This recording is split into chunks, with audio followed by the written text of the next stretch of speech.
আপনার বাড়িতে শয্যাশায়ী বা স্ট্রোকের রোগী আছে বা প্যারালাইসিসের রোগী আছে, আর তার বেডসোর বা ঘা হয়েছে, ড্রেসিং করেই যাচ্ছেন কিন্তু কমছে না। এমন ওষুধ বা ড্রেসিংয়ের জিনিস দিয়ে ড্রেসিং করছেন যে পয়সা জলের মতো খরচ হচ্ছে, কিন্তু কাজের কাজ হচ্ছে না, সমাধান হচ্ছে না, ঘাও সারছে না। আর তাছাড়াও নানা রকম প্রশ্ন থাকে যে ড্রেসিং করার সময় হাত কিভাবে ধোবো, গজ পিস ইউজ করবো না তুলো ব্যবহার করব, এরকম নানা রকম প্রশ্ন নিয়ে এই ভিডিওটা আজকে। আর যাদের এই ভিডিওটা দেখার দরকার নেই তারা জাস্ট 10 সেকেন্ড আমাকে সময় দিন, আমি একটা জিনিস বলি তাদের, যে এই ভিডিওটা হয়তো আপনাদের দরকার নাও হতে পারে, কিন্তু অনেকের দরকার, তাদের কাছে ভিডিওটা হয়তো পৌঁছাতে পারবে না। তাই আপনারা বেশি, যত বেশি সম্ভব শেয়ার করুন আর ভিডিওটা লাইক করুন, যাতে রিচ বাড়ে আর যাদের দরকার তাদের কাছে পৌঁছাতে পারে। আর তাহলে সেটা খুব উপকার হবে। এবার আমরা মেন টপিকে আসব। যে আমাদের মধ্যে অনেক সময় দেখা যায় যে অনেক রকম সন্দেহ থাকে, যে কিছুক্ষণ আগে বললাম যে কিভাবে হাত ধোবো, কিভাবে গ্লাভস পরবো, কি গ্লাভস পরবো, তারপর কি টাইপের ড্রেসিং ইউজ করব, কি টাইপের সলিউশন ইউজ করব, কি টাইপের মলম বা মলম লাগানো যাবে কি যাবে না। তো এরকম নানা রকম প্রশ্ন আজ আমি উত্তর দেব। কারণ এই ছোট ছোট জিনিস জানলে কিন্তু ঘা সেরে উঠতে বা বেডসোর সেরে উঠতে অনেক কাজে লাগবে। তাই সাথে থাকুন।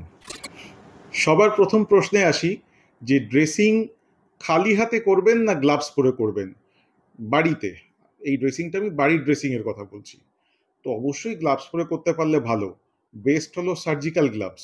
কিন্তু সেই সার্জিক্যাল গ্লাভস, এক একটা গ্লাভসের দাম 60-65 টাকা বা তার বেশি পড়তে পারে। তো তাই সার্জিক্যাল গ্লাভস না থাকলে আপনারা নর্মাল ওই নন স্টেরাইল গ্লাভস পাওয়া যায় পুরো একবারে। ধরুন 100খানা গ্লাভসের প্যাকেট পাওয়া যায়, 700-800 টাকা দাম নেয়। তো ওই গ্লাভসগুলো ইউজ করতে পারেন, তুলনামূলক পরিষ্কার থাকে। আর খালি হাতে ড্রেসিং না করাই ভালো। তবে কোনো উপায় না থাকলে, যাদের খরচ প্রচুর বেশি হয়ে যাচ্ছে, তারা খালি হাতেও দরকার হলে করতে পারেন। কিন্তু খালি হাতে করুন বা আপনার গ্লাভস পরে করুন, হাত ধুয়ে নিতে হবে। এই হাত কিভাবে ধুতে হবে তার স্টেপ বাই স্টেপ আপনারা এখন দেখুন। প্রথমে হাতে সাবান নিয়ে তারপর দুই পাশে হাত এইভাবে ঘষবেন। তারপর হাতের পেছন দিকটাও আস্তে আস্তে ঘষবেন আর আঙুলের ফাঁকগুলো ধোবেন। তারপরে আবার হাত সোজা করব, সোজা করে আঙুলের ফাঁকগুলো এরকম ক্রিসক্রসভাবে ঘষতে হবে। এইটা 3 নম্বর স্টেজ চলছে। এরকম 7খানা স্টেপ আছে। এর পরের স্টেপে যেটা করব, আঙুলগুলো এরকম হুকের মতো করে ভেতরের দিকগুলো পরিষ্কার করব, আর আঙুলের ওপরের দিকটাও কিছুটা তাতে পরিষ্কার হবে। আর এর পরবর্তী স্টেপে যাব, যে বুড়ো আঙুলের গোড়াটা এভাবে ধরে ঘুরিয়ে পরিষ্কার করতে হবে। এটা দু হাতেই করতে হবে, ঠিক আছে? আর তারপরে নেক্সট স্টেপে যাব, যে আঙুলের মাথাগুলো আছে সেইগুলো এইভাবে হাতের পাশে গোল গোল ঘোরাতে হবে বা আগে পিছে ঘোরাতে হবে, যাতে আঙুলের টিপগুলো বা মাথাগুলো পরিষ্কার হয়ে যায়। আর এরপরে স্টেপে কবজির ওখানটা এভাবে ঘুরিয়ে ধুতে হবে। জেনারেলি সার্জারি করার সময় কনুই পর্যন্ত দেওয়া হয়, তবে আপনারা হাত পর্যন্ত ধুলেই যথেষ্ট। এবার আসি, গ্লাভস তো পরলেন, গ্লাভস পরার পরেও চাইলে আপনারা গ্লাভসের ওপর একটু স্পিরিট বা আইসোপ্রোপাইল অ্যালকোহল বা স্যানিটাইজার যেগুলো পাওয়া যায় লিকুইড, সেইগুলো দিয়ে গ্লাভসের ওপর একটু ঘষে নিতে পারেন। কারণ পরার টেকনিকে অনেক সময় ভুল হলেও সেই গ্লাভস থেকেও ইনফেকশন ছড়াতে পারে, কিন্তু সেটা হবে না যদি আপনি স্পিরিট দিয়ে একবার গ্লাভসের ওপর দিয়ে নিন। আর এরপরের প্রশ্ন আসবো, যে ড্রেসিং কি দিয়ে করব, তুলো দিয়ে না গজপিস দিয়ে। তো মনে রাখবেন, ড্রেসিং সবসময় গজপিস দিয়ে করতে হয়। তুলো ব্যবহার করা যায় না, কারণ তুলোর যে রোয়াগুলো বেরোয় সেগুলো অনেক সময় ওই জায়গায় থেকে গেলে বা লেখে গেলে শুকিয়ে সেইখানটায় আরও ইনফেকশন বাড়িয়ে দিতে পারে, মানে ব্যাকটেরিয়ার ওখানে আসে বাসা বাঁধবে। তো আপনারা বেস্ট হলো গজপিস ইউজ করবেন, মানে ওই জালিদার যে কাপড়গুলো। এই গজপিস ইউজ করার সময় একটা জিনিস খেয়াল রাখবেন, যে বেস্ট হলো যে স্টেরাইল গজপিস পাওয়া যায়, মানে একদম জীবাণু ফ্রি, মানে হিট দিয়ে অটোক্লেভ দিয়ে সেগুলোকে জীবাণু ফ্রি করা হয়েছে, সেগুলো প্যাকেটে পাওয়া যায়। তো সেইগুলোর দাম অনেক সময় এক এক পিস গজ পিসের দাম মানে ছ 6 টাকা 7 টাকা করে পড়ে। তো মোটামুটি মিডিয়াম সাইজের একটা জায়গা ড্রেসিং করতে একবারে 4-5টা গজ পিস লাগতে পারে। তো সেই মতো যদি সামর্থ্য থাকে তাহলে গজ পিস এরকম ব্যবহার করতে পারেন। আর যদি আরেকটু, যাদের একটু সামর্থ্য কম আছে, তারা যেটা করতে পারেন, যে রোলার গজ কিনতে পারেন, যে এরকম রোল পাওয়া যায় গজ পিসের। সেই গজ পিসের রোল কিনে এনে তারপর বাড়িতে ধরুন 5x5 বা 6x5 এরকম নানা রকম মাপের গজ পিস কেটে নিতে পারেন। এবার কেটে নেওয়ার পর আপনারা ডাইরেক্ট কিন্তু সেই গজ পিস ইউজ করবেন না, সেটাকে নানা উপায়ে পরিষ্কার করা যায়। একটা হয় হালকা ডিটারজেন্টে ধোয়ার পর তারপর সেটাকে শুকনো জায়গায় রেখে শুকিয়ে ফেলুন। ছাদের কোনো পরিষ্কার কাপড়ের ওপর রেখে সেটাকে শুকিয়ে ফেলুন। তারপর আরেকভাবে করা যায়, সেটা হলো ধরুন নিচে একটা কাপড় রাখলেন আর তার মাঝখানে ওই যে গজপিসটা ধুয়ে নিয়েছেন সেটা শুকিয়ে নিয়েছেন সেটা রাখলেন, তার ওপর আরেকটা পরিষ্কার কাপড় রেখে ওপরে ইস্ত্রি দিলেন। তাতে হিট হয়েও যতটা সম্ভব ওই ব্যাকটেরিয়াগুলো মরে যাবে যেগুলো থাকে। আর আরেকটা উপায় আছে, বাড়িতে যদি ওই প্রেসার কুকার টাইপের কিছু থাকে, অনেক সময় প্রেসার কুকারের সাথে দেয় একটা জাল মতো জিনিস দেয়, মানে স্টিমে করার জন্য। মানে তাতে হয় কি, প্রেসার কুকারের নিচে একটু জল নিলেন আর ওপরে ওই জালের ওই একটা স্টেজ আছে, ওটার ওপর গজ পিসগুলো রাখলেন, তারপর ওটাকে প্রেসারে ভাপে রাখলেন। তাতে কি ওটা ভিজলো না, কিন্তু জাস্ট ভাপে ওই জিনিসটা স্টেরিলাইজ হয়ে গেল। তারপরে ওটাকে একটু শুকিয়ে নিতে হবে। ঠিক আছে? তো এরকম নানা রকম উপায় আছে গজ পিসকে পরিষ্কার করার জন্য। আর বেস্ট হলো এই একদম স্টেরাইল সিল প্যাক গজ পিস কেনা। এবার অনেকের প্রশ্ন থাকে যে কি মলম ইউজ করব। প্রথম কথা বলি, যদি প্রেশার আলসার বা বেডসোর হয়, তাহলে প্রথম অবস্থায় যদি ইনফেকশন থাকে তাহলে কোনো মলম ব্যবহার না করাই ভালো।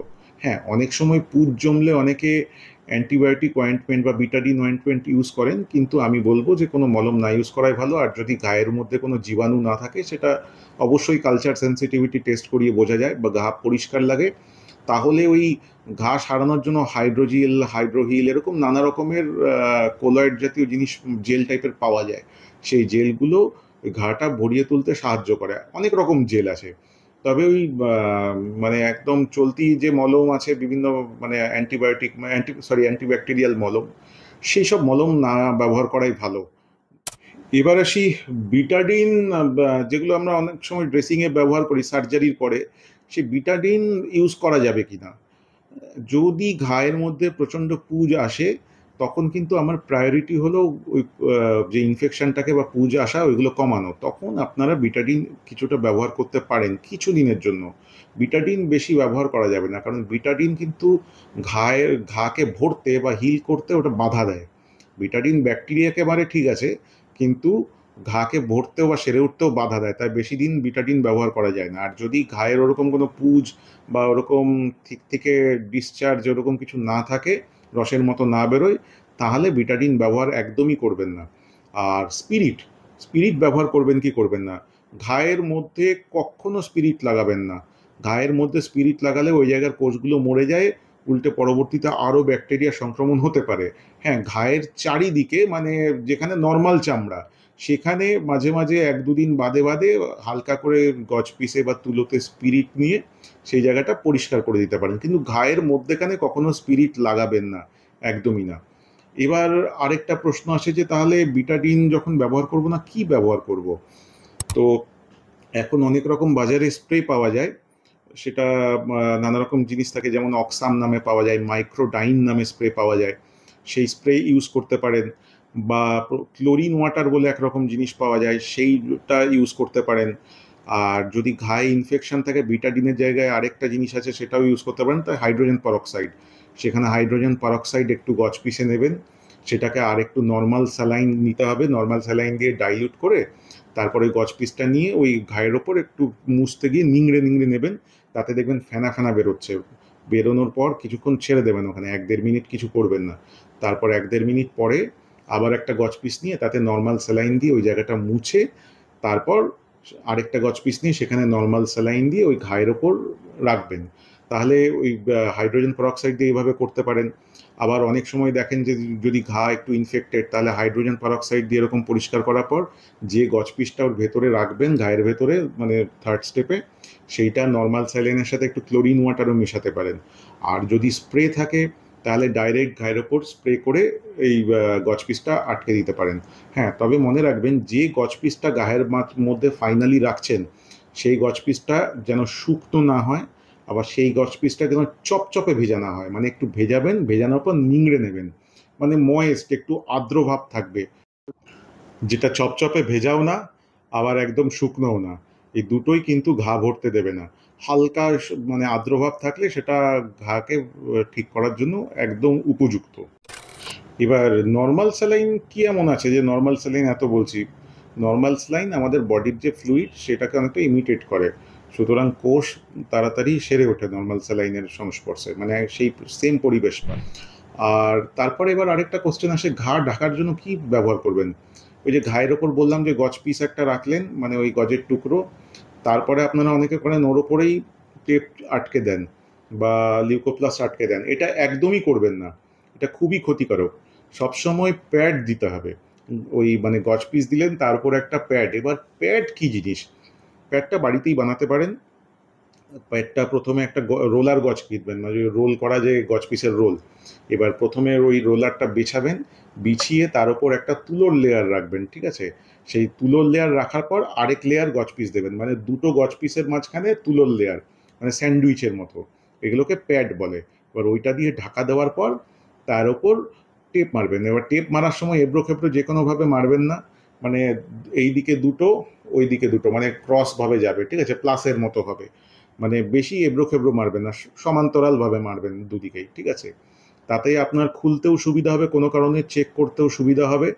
আর এই টেপের ক্ষেত্রে ওই কাপড়ের যে লিউকোপ্লাস্ট শক্ত পাওয়া যায় ওগুলো একদম ইউজ করবেন না, কারণ ওতে তোলার সময় চামড়া ছিঁড়ে যেতে পারে। কারণ প্রেশার আলসার যাদের হয়েছে তাদের নিশ্চয়ই সেন্সেশন কম, ওই শক্তটা লাগালে ছিঁড়ে গেলে তারা বুঝতে পারবে না, ঘা বেড়ে যাবে আরও। বেস্ট হলো কাপড়ের মাইক্রোপোর পাওয়া যায়, যেটা তোলা খুব সহজ, বা অনেক সময় ডাইনাপ্লাস্ট বলেও একরকম টেপ পাওয়া যায়, সেগুলোও ব্যবহার করতে পারেন। তবে হ্যাঁ, কাপড়ের মাইক্রোপোর খুব কমে হয়ে যায়, কম খরচায় হয়ে যায়, তো সেটা বাড়িতে ইউজ করতে পারেন। এবার ড্রেসিং আটকালেন তো, এবার পরের দিন তুলবেন কিভাবে, এটাও একটা ব্যাপার আছে, যে হুট করে টেনে ফেললাম সেটা তুললে হবে না। কারণ মনে রাখবেন, ওই চামড়া ছিঁড়ে গেলে ঘা বাড়বে। তাহলে যেটা, তোলার আগে সামান্য ভিজিয়ে নিতে হবে নর্মাল স্যালাইন দিয়ে। নর্মাল স্যালাইনের বোতল তো থাকবে, একটুখানি ওই ওপর ঢালবেন, তাতে ওই টেপটা নরম হয়ে গেলে তারপর একদম যেরকম কাগজ নরম হয়ে গেলে উঠতে সুবিধা হয় ওরকম আরামসে উঠে যাবে। আর ড্রেসিং চেক করার সময় কি কি দেখবেন পরের দিন যখন ড্রেসিং করবেন, যে ড্রেসিং যেটা আগে ওই দিন গজ পিসটা দিয়েছেন তাতে ওই থকথকে পুঁজ টাইপের কিছু লেগে আছে কিনা। নর্মাল হালকা সাদা বা জলের মতো হালকা ডিসচার্জ আসা নর্মাল, কিন্তু যদি দেখা যায় যে দুর্গন্ধযুক্ত বা একদম হলুদ হলুদ ওরকম হয়ে অনেকটা লেগে রয়েছে, তাহলে বুঝতে পারবেন হতে পারে যে ড্রেসিং দিনে দুবার করতে হতে পারে। তো অনেক ক্ষেত্রে দেখা যায় এরকম, ওইটা চেক করলে বোঝা যায় যে কোনো ব্লাড আসছে কিনা, কোনো কিছু হচ্ছে কিনা। আর এবার হলো এখানেই প্রসঙ্গে আসি যে কতদিন পরে পরে ড্রেসিং করবেন, এটা কিন্তু খুব ইম্পর্টেন্ট। নর্মাল যদি আনইনফেক্টেড ঘা থাকে, তাহলে যে ড্রেসিং করবেন বা ওই পরিষ্কার করবেন সেটা দিনে একবার করলেই যথেষ্ট। কিন্তু অনেক সময় দেখা যায় যে পায়ুদার বা মলদারের কাছে ঘা বা প্রস্রাবের থলির কাছে ঘা, সেইখানে দেখা যায় যে পায়খানা হওয়ার সময় বারবার নোংরা হয়ে যাচ্ছে।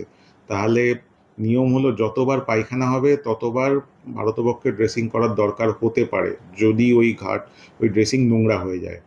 আর যদি খুব পুঁজ টুজ বেশি থাকে তাহলে দিনে দুবার ড্রেসিং করলে তাড়াতাড়ি সারার চান্স থাকে। কিন্তু যখনই ওই পুঁজ কমে যাবে বা কমে যাবে তখন দিনে একবার করা যেতে পারে বাড়িতে। হ্যাঁ, কিছু ড্রেসিং মেটেরিয়াল আছে সেগুলো করলে 2 দিন 3 দিন পর্যন্ত সেই ড্রেসিং না করলেও হয়, কিন্তু সেগুলো সবার না, ক্ষেত্র বিশেষে। আর সেই ড্রেসিং মেটেরিয়ালের অনেক দাম। আর পুঁজ থাকলে আপনারা সিলভার নাইট্রেট বা ইউজ করতে পারেন, স্টিক বা একরকম সিলভার পার্টিকেল দেওয়া ড্রেসিং পাওয়া যায়, গজ পিস পাওয়া যায়, সেগুলো একটু দামি, সেইগুলোও ইউজ করতে পারেন। সেইগুলো দিনে দিনে প্রত্যেক দিন চেঞ্জ করার দরকার হয় না অনেক সময়, কিন্তু আমি সেগুলো বলবো না, কারণ আমার আজকে এই ভিডিওর মেন উদ্দেশ্য হলো সস্তায় বাড়িতে কিভাবে করতে পারেন। নাহলে ওই ড্রেসিং মেটেরিয়াল বলতে গেলে তো হাজার হাজার টাকার আছে, তাতে সাধারণ মানুষ সর্বশান্ত হয়ে যাবেন। যাদের পয়সা আছে তাদের জন্য ওটা ঠিক আছে। আর আরেকটা জিনিস মনে রাখবেন, এই ঘাটা যখন পরের দিন পরিষ্কার করছেন তখন কিন্তু আলতো আলতো করে বোলালে হবে না। বেশিরভাগ ক্ষেত্রেই, হ্যাঁ কিছু ক্ষেত্র বাদ দিয়ে বেশিরভাগ ক্ষেত্রেই বেশ রগড়ে ধুতে হবে। তাতে অনেক সময় ঘায়ের ওপরে ব্যাকটেরিয়াগুলো বসে থাকে, বাসা বাঁধে, একটা ফিল্মের মতো পড়ে, সেইটা সরে যায়। আর রগড়ে ধুলে হয় ওই জায়গাটার থেকে হালকা একটু ব্লিডিং, পাংক্টেড ব্লিডিং, মানে একদম পিনের মতো ছোট্ট ছোট্ট জায়গা থেকে হালকা হালকা ব্লাডের মতো লাগতে পারে। সেইটা মানে কিন্তু পরবর্তীতে ঘা তাড়াতাড়ি ঠিক হবে। আর যদি ভাবেন না গাটা তো সাদা লাগছে, ওপর থেকে ভালো লাগছে, রগড়াবো না, সেরে যাবে, সেটা না। উল্টে ওইভাবে রাখলে সারতে দেরি হতে পারে। আর মাঝে মাঝে কিন্তু এই ডিপ ব্রাইট বা ব্লেড দিয়ে কাটার দরকার হতে পারে। আর এইবার আসি যে অনেক সময় দেখা যায় যে গোড়ালির কাছে ঘা হয়েছে বা পায়ের ওপর ঘা হয়েছে। এবার সেই ঘাগুলো ড্রেসিং করার পর যে প্যাডটা তো আটকালেন, ঠিক আছে, কিন্তু প্যাড আটকে টেপ আটকানো অনেক সময় যায় না। তখন ওই রোলার ব্যান্ডেজ ইউজ করতে হবে, মানে ওই যে গজ পিসের যে রোল থাকে এরকম পেঁচাতে হবে। এবার ওই পেঁচানোর সময় খেয়াল রাখতে হবে যেন পুরো ওই গোড়ালির ওই জায়গাটা প্যাড দিয়ে কভার থাকে, মানে চামড়ার ওপর যদি ওই গজ পিসের রোল আসে সেইখান থেকেও কিন্তু ঘষা খেয়ে ঘা হতে পারে। তাহলে ওই গজ পিসের রোল কখনো ওইভাবে চামড়ার ওপর ডাইরেক্ট রাখা যাবে না, এইটা একটা মাথায় রাখবেন। আর ঘা খারাপ হচ্ছে না ভালো হচ্ছে সেটা দেখার একটাই উপায় আছে, যে ঘা থেকে যে ডিসচার্জ, সেই হলুদ রঙের ডিসচার্জ হচ্ছে কিনা, না সাদা রঙের হচ্ছে, তারপর ঘা থেকে দুর্গন্ধ হচ্ছে কিনা। তারপর অনেক সময় দেখা যায় যে ঘায়ের মাঝখানটা কালো হয়ে গেছে, আপনারা খুশি হন যে ঘা সেরে গেছে, মোটেও খুশি হওয়ার কিছু নেই, কারণ ওই কালোটা সারার লক্ষণ না, বরং ওর নিচে আরও ঘা খারাপ হচ্ছে।